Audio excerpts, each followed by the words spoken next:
Hello, you're watching Ellie from Elementary Paper Crafting. I'm an independent Stampin' Up demonstrator here in the UK. Last week I showed you how I made this card, this Z-fold card, with the stamping technique of using the stamp after embossing the shape. And I said at the time I wasn't sure what I was going to use this card for. Well, now I've decided to use it for my brother's birthday card, which is coming up. So I have had this stamp set for a couple of weeks. Days to Remember. It's not new to Stampin' Up, but it's new to me. And I earned this stamp. My lovely upline, Esther, from Stampin' Star Creations, gives her team members little reward vouchers throughout the year for achieving milestones along the way, which is so kind of her. And I redeemed all my little vouchers with her, and this is what I've got. So it's a totally free stamp set to me, and I admit that when I first saw it, I wasn't really sure if I wanted it and whether I'd use it, etc. But having seen other people use it, I've thought, yes, this is a really, really useful stamp set. Basically, what it is a perpetual calendar maker. So there's no actual year anywhere, so you can make this for any year, and it's all done by the very cleverly designed sort of calendar layout here. And it's quite difficult to explain to you how they've done it, but once you start using it, you realise how easy it is and how fantastic this idea was. So basically it has two different layouts for the days of the week. Now traditionally, it's all on most calendars, they start the week with Sunday. But on this one, you've got the option of starting your week on Monday. Now, if you're a person who works Monday to Friday, this actually I think is more useful, because if you're going to work on a Monday every week, that's when you sort of think that's the beginning of the week. So to a lot of people, Monday for the first day of the week is what they would like to see. And you've also got the option of using the traditional starting on a Sunday. For me, I'm going to use starting on a Monday. And you then choose the month you want to make your calendar for. So I'm going to use December. That's my brother's birthday. And I'm going to use a Day to Remember stamp. Now, I'm not using that Happy Birthday because it's a little bit too small for this card. So I've taken the Happy Birthday from Art Gallery, and it's this one here. And the other thing I like about it is it's a really plain font, which I think is perfect for a man. And I've just gone ahead and stamped that onto some very vanilla cardstock, and I just cut it with scissors into this little random shape and backed it with some Cajun Craze cardstock, because that's the colour used in this designer series paper. And I'm just going to pop that up there. So while it's there and I'm talking about it, I'll pop that on. And as you can see, I've added a couple of dimensionals to the back of this, and I can pop that up there. Now, I was thinking about doing it at an angle or that angle, but I think I'm going to just do it straight. So that's, oh, my nail varnish is matching this project. That's handy. Oh dear, yeah, definitely designed that to happen. So I'm going to put my little calendar page inside. I want him to see this as soon as he takes it out of the envelope, so I'm going to pop it down here.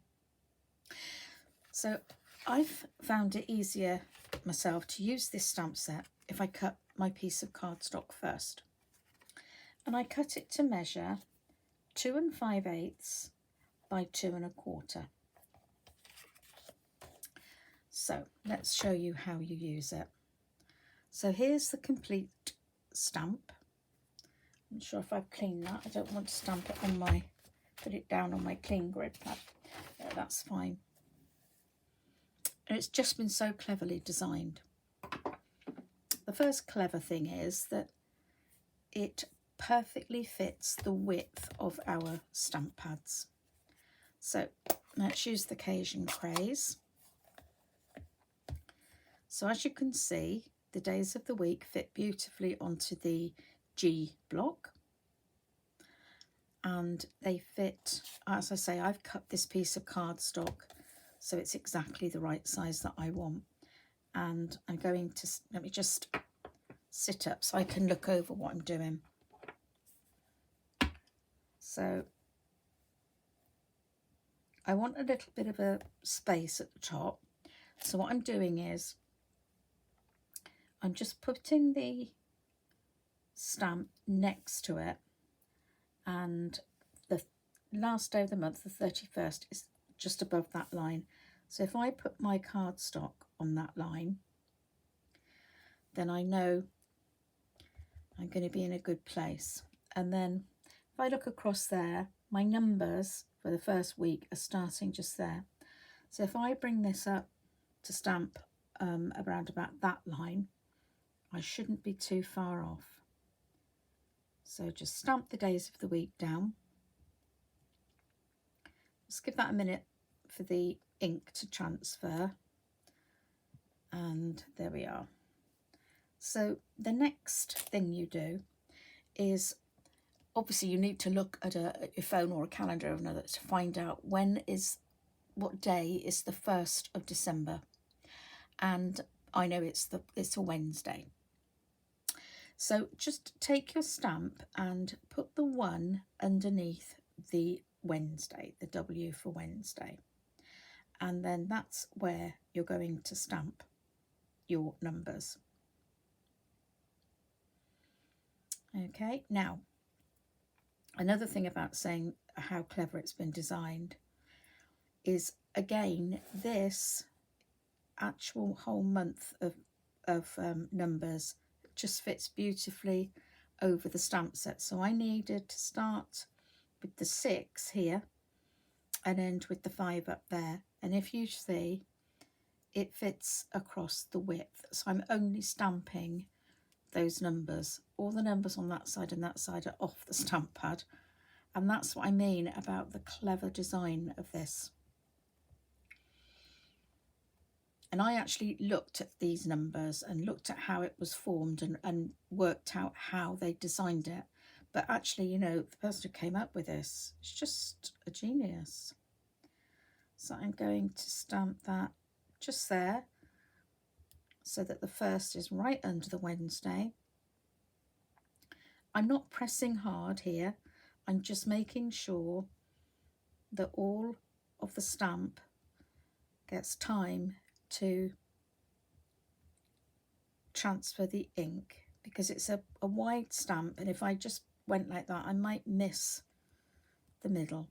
And then come cleanly up, and then you have your beautifully stamped piece.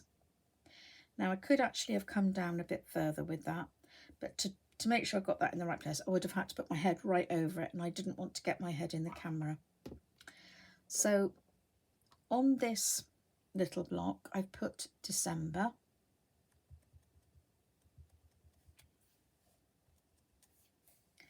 and I'm just going to stamp that at the top. I'm going to do it sideways so that I can see from the side that I've got all of the stamp in, because again I don't want to put my head in the shot.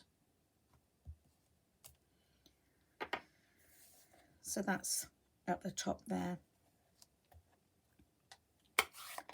Now for this particular case I don't need to put 2022 because 2021, because my brother knows it's for his birthday next month. But if you were making a whole calendar, you might want to just add, in your own words, the year. Now the year's not on the stamp set because this is a perpetual calendar maker, so they couldn't put every year that's going to happen from now till eternity, because it wouldn't fit. Now I was going to stamp on here a day to remember, but it's not going to fit now. I misjudged the size of that. So I'm just going to cut the bottom of this just with I'm just going to use my scissors as they happen to be here, my big giant scissors. So that's my little calendar page to put on my brother's card. Now there's also this gorgeous darling little stamp here, which might look a bit odd. You might not really know what it's for. Let me just show you on here. So there's little stamps here to decorate your calendar however you like. There's some balloons, hearts, stars, little flower, and I'm going to get this one. Again, this is ingenious, and I'm just going to use it to go round the actual date of my brother's birthday, like so. And that's to say, look, I've remembered your birthday's on the 17th.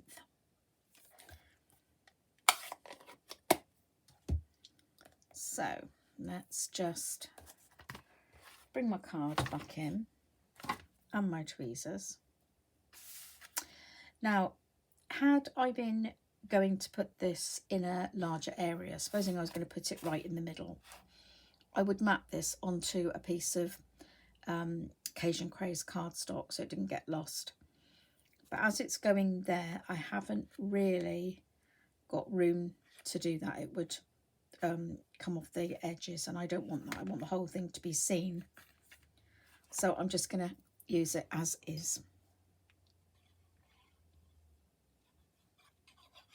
So just using my Tombow multi-purpose glue in a fine tip applicator bottle, and just closing the card down so I can make sure I get it in the right place.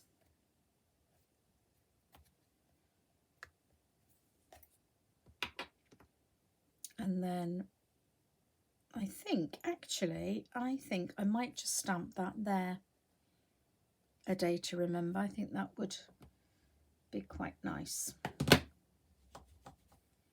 So I'm just cleaning off my stamp so that I can peel it off the block without getting ink all over my fingers. I've shared this tip before. If you line up, it's a bit sticky because I haven't used this one yet. To make it a little bit less sticky, you can always put it on the back of your hand. So if you line up the text with a line on your grid paper and then pop your stamp over it, you know it's straight. And again, I'm going to use the Cajun Craze to ink up my stamp. And straight down and up. And that's the quality of Stampin' Up photopolymer stamps. They just stamp beautifully clear. I just love them. Okay, so I think that's really nice. And then what I'm going to do is I shall cut out using the next size down of the stitched rectangle dies, and I will pop the greeting in here, and then you won't see it until you open it because it's a size smaller than that center one. So I hope you've enjoyed that today, and maybe if you've been looking at the stamp set and wondering what it's all about, you might now understand it and realize how useful it is. If you want to buy anything from the Stampin' Up catalogue, I will put a link to my online shop down below, and also I will put links to the current digital catalogues for the mini catalogue, which runs until the end of December, and the annual catalogue, which is live until the end of, I believe, April next year. I can't remember if it's April or May at the moment. But yeah, you get links to that. Okay, so thank you again for watching, and I'll see you next time. Bye-bye.